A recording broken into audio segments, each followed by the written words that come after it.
Here we have a graphic that shows the entire project limits, but just for orientation purposes, this is the Sudbury River right here on the left.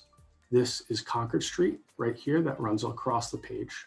And we have Central Street and Water Street right here. So here, this is a zoomed in version of what I was just showing you. Again, the project limits start here at the Sudbury River. We'll just be resurfacing Concord Street, starting at the floodgates or the bridge over Sudbury River. And then the full depth reconstruction with the full sidewalk replacement and the changing of curb lines starts right at Victoria Garden. You can see here we have the crosswalks here and here across Watson Place. Again, all ADA compliant sidewalks. The red brick border is denoted here along the edges of the curb line. We have the 2-foot shoulder on this side, and here you can see on the southbound side, we have the on-street parking spaces here. This right here at Watson Place, this crossing right here is the first mid-block crossing. This is where one of the rapid rectangular flashing beacons will be installed. And this is one of the bump outs here that I was discussing. You can see here how it bumps out just a little bit to give a little bit better visibility to the pedestrians so they can be visible to vehicles as they approach the crosswalk.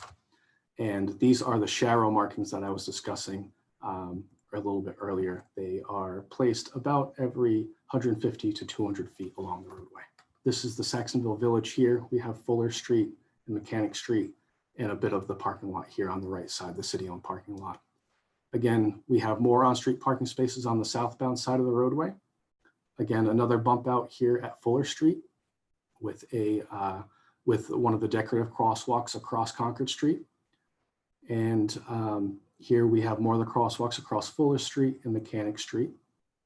And here, as we get just past Mechanic Street, the roadway starts to widen out for the left turn lane to take the left turn onto Central Street.